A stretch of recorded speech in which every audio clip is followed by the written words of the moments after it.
नमस्कार साथियों, मैं प्रमोद उपाध्याय बाल विद्या मंदिर सीनियर सेकेंडरी स्कूल कतरीपुरा नागौर के ई लर्निंग पोर्टल पर आपका हार्दिक स्वागत करता हूं। पिछले वीडियो में मैंने कक्षा 6 विषय हिंदी अध्याय 10 झांसी की रानी, जिसको लिखने वाली कवयित्री हैं सुमित्रा कुमारी चौहान, तो भाग 14, 15 पिछले वीडियो में मैंने बताए थे। आज के वीडियो में भाग 16 लेते हैं। इसमें कविता के अंश में बताया कि भाई रानी जो थी अंग्रेज़ों पर वार करते हुए आगे बढ़ रही थी और बाद में इनको एक विषम परिस्थिति आ गई, जिसमें एक नाला सामने आ गया और उसमें वो उनका जो नया घोड़ा था वो रुक गया था। उसके कारण फिर अंग्रेज़ों की जो सेना थी घुड़सवार, उन्होंने उनको घेर लिया था और उन पर वार कर दिए गए, जिससे रानी जो है घायल होकर गिर पड़ी और वीर गति को प्राप्त हो गई। तो आइए पढ़ते हैं इसके बारे में। तो भी रानी मार काट कर चलती बनी सैन्य के पार, यानी रानी ने अंग्रेज़ों की सेना के सामने हार नहीं मानी और वह अंग्रेज़ी सेनाओं के ऊपर वार पे वार करती हुई और उनकी सेना जो थी उसको घेरे को पार करती हुई आगे बढ़ती रही। किंतु सामने नाला आया था, ये संकट विषम अपार। अब उसके रानी लक्ष्मीबाई के सामने एक नाला आ गया, जो कि उनके लिए एक विषम संकट था। बहुत ही कठिन समय उनके लिए आ गया था। संकट विषम होने के कारण घोड़ा अड़ा, नया घोड़ा था, इतने में आ गए सवार। यानी नाला जब बीच में आ गया तो घोड़ा नाले को पार नहीं कर सका, क्योंकि उनका घोड़ा जो पुराना था वो वीर गति को प्राप्त हो गया था। उसके बाद में उनके पास में एक नया घोड़ा था, तो वह उस नाले को पार नहीं कर सका। इतने में ही वहाँ पर जो अंग्रेज़ों के जो घुड़सवार सैनिक थे वो पहुँच गए और रानी को चारों तरफ से घेर लिया। रानी एक शत्रु बहुतरे, होने लगे वार पे वार। यानी रानी चारों तरफ से अंग्रेज़ों के घुड़सवार सेना से गिर चुकी थी। शत्रु उनके जो दुश्मन थे बहुत सारे थे और रानी केवल अकेली थी, और उन पर वार किया जाने लगा अंग्रेज़ों के सैनिकों द्वारा। घायल होकर गिरी सिंहनी, उसे वीर गति पानी थी। तो इस प्रकार जब अंग्रेज़ों के जो सैनिक थे वो वार पे वार करते रहे, रानी अकेली थी, वह कुछ नहीं कर सकी, क्योंकि उनके जो अंग्रेज़ों के जो सैनिक थे वो अधिक संख्या में थे। चारों तरफ से रानी को घेर लिया था। तो रानी पर वार पे वार जब हुए तो रानी घायल होकर नीचे गिर गई शेर की तरह। उसे वीर गति पानी थी, एक शेर की तरह उसे वीर गति पानी थी। यानी वो अब इतनी घायल हो गई कि वीर गति को प्राप्त होने जा रही थी। तो इस प्रकार की जो कहानी है वो बुंदेलखंड के लोगों द्वारा जो हर हर महादेव का नारा लगाते हैं, उनके मुंह से कवयित्री कहती हैं कि सुनी है हमने, सुनी कहानी थी, खूब लड़ी मर्दानी, वह तो झांसी वाली रानी थी। कि इस प्रकार जो रानी लक्ष्मीबाई थी, उन्होंने अंग्रेज़ों से युद्ध करते हुए अपने आप को बलिदान कर दिया, लेकिन उन्होंने कभी भी अकेले होते हुए भी मर्दों की तरह वह अंग्रेज़ों सैनिकों के सामने लड़ती रहीं।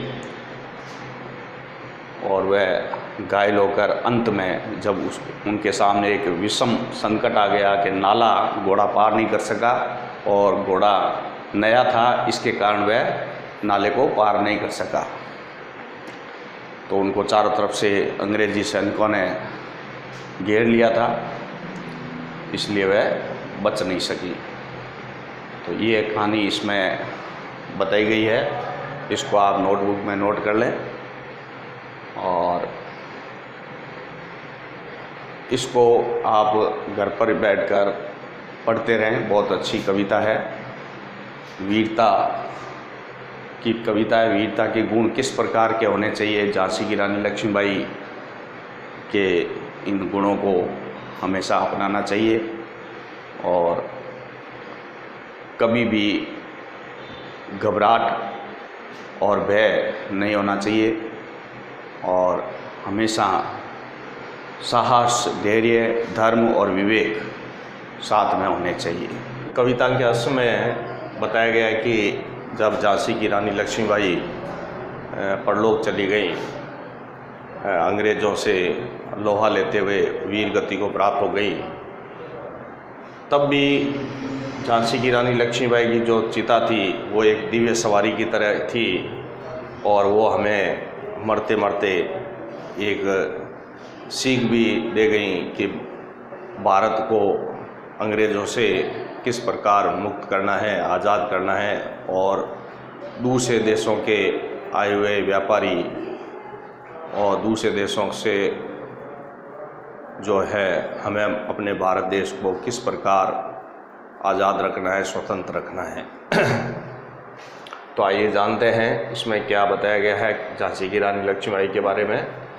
रानी गई सिधार चिता, अब उसकी दिव्य सवारी थी। कवित्री कह रही हैं कि अब झांसी की रानी जो है वीर गति को प्राप्त हो गई हैं। अंग्रेज़ों से युद्ध करते हुए अपने आप को उन्होंने भारत देश को आज़ाद कराने के लिए बलिदान कर दिया। अब उनकी जो चिता है वो एक दिव्य सवारी की तरह है। मिला तेज से तेज, तेज की वह सच्ची अधिकारी थी। तो इस प्रकार जब झांसी की रानी लक्ष्मीबाई जो थीं वो उनकी मृत्यु हो गई तो उनकी जो आत्मा थी तो आत्मा का परमात्मा से मिलन हो गया, यानी तेज से तेज, यानी जो उनका आत्मा थी वो परमात्मा से जाकर मिल गई। तेज की वह सच्ची अधिकारी थी, इस प्रकार वह इस मिलन की वह सच्ची अधिकारी थी। अभी उम्र कुल 23 की थी। झांसी की रानी लक्ष्मीबाई जो है वो 23 वर्ष की थी। मनुष्य नहीं अवतारी थी, वो कोई साधारण मनुष्य नहीं थी, वो एक कोई नई दुर्गा माता की अवतारी थी जिन्होंने अंग्रेज़ों के विरुद्ध मर्दों की तरह युद्ध किया। हमको जीवित करने आई बन स्वतंत्रता नारी थी। इस प्रकार झांसी की रानी जो थी उसने जो जीवन लिया वो किसके लिए लिया, भारत देश को आज़ाद करने के लिए। और हम भारतीय लोगों को आज़ाद कराने वाली ये एक अवतारी नारी थी जिन्होंने हमें जीवित रखने के लिए अपने आप को बलिदान कर दिया। दिखा गई पथ सिखा गई हमको जो सीख सिखानी थी। इस प्रकार झांसी की रानी खुद तो स्वयं परलोक सिधार गई, लेकिन हमें एक रास्ता बता गई, जो एक सीख दे गई, जिससे हम भारत के लोग हैं वो स्वतंत्र रूप से अपना जीवन जी सकें और दूसरे देशों से आए जो लोग हैं जो हमारे भारत देश पर शासन करना चाहते हैं उनसे छुटकारा पाने के लिए हमें एक रास्ता बता गई और हमें ये सीख दे गई कि कभी भी दूसरे देशों के लोगों पर भरोसा या विश्वास नहीं रखना चाहिए। तो इस प्रकार हमें झांसी की रानी लक्ष्मीबाई को हमेशा याद रखना चाहिए और उनके बलिदान को हमेशा याद रखना होगा और किस प्रकार उन्होंने एक मर्दों की तरह अंग्रेज़ों के साथ युद्ध किया। तो ये जितनी भी कहानी लिखी हैं कवयित्री बताती हैं कि बुंदेल बोलों के में हमने सुनी कहानी थी, यानी बुंदेलखंड के जो लोग थे जो अपने मुंह से हर हर महादेव का नारा लगाते थे, उनके मुंह से इस प्रकार की हमने एक कहानी सुनी है। खूब लड़ी मर्दानी वह तो झांसी वाली रानी थी। इस प्रकार कवित्री कहती हैं कि झांसी की रानी लक्ष्मीबाई जो थी वो अंग्रेज़ों से सामना करते हुए एक मर्दों की तरह उन्होंने अंग्रेज़ों का सामना किया और उनसे युद्ध किया, उनको कई बार परास्त भी किया। तो इस तरीके की झांसी की रानी लक्ष्मीबाई जो थी उनमें बचपन से ही वीरता के गुण समाये हुए थे और वो हमेशा बचपन से ही इस प्रकार के खेल खेला करती थी जो युद्ध में हुआ करते हैं। और 23 वर्ष की उम्र में ही उन्होंने अपने आप को भारत की आज़ादी के लिए, भारत से अंग्रेज़ों को भगाने के लिए अपने आप को बलिदान कर दिया था। तो आज के वीडियो में यह आपको कविता का 17वां अंश बताया है, इसको आप नोटबुक में नोट कर लेंगे और आगे के अगले वीडियो में मैं आपको इसका कविता का अंतिम जो अंश है उसको बताऊंगा।